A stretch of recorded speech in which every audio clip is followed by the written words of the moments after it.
Sezoni që sapo u mbyll në Turqi, nuk shkoi ashtu siç shpresonte Taulan Seferi, pasi klubi i tij Bodrumspor nuk ja doli që të ngjitej në Superligën turke. Por me paraqitjet që dhuroi në këtë edicion në kategorinë e dytë turke, fati i sulmuesit të kombëtares shqiptare mund të jetë përsëri shumë shpejt në elit.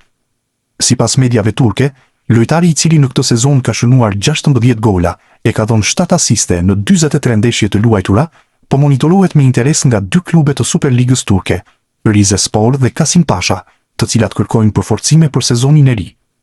Ai ka edhe një vit kontratë me klubin aktual, ndaj për një transferim të mundshëm, palët duhet të gjejnë një akord.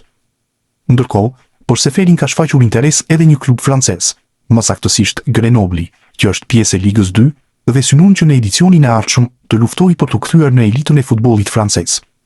Seferi ka qenë për disa vite pjesë fikse e ekipit kombëtar shqiptar, por humbi vendin e tij që pas ndeshjeve të Ligës së Kombeve në vjeshtën e vitit 2024, duke mos u ftuar gjatë kualifikueseve të botërorit 2026 nga trajneri Silvinho.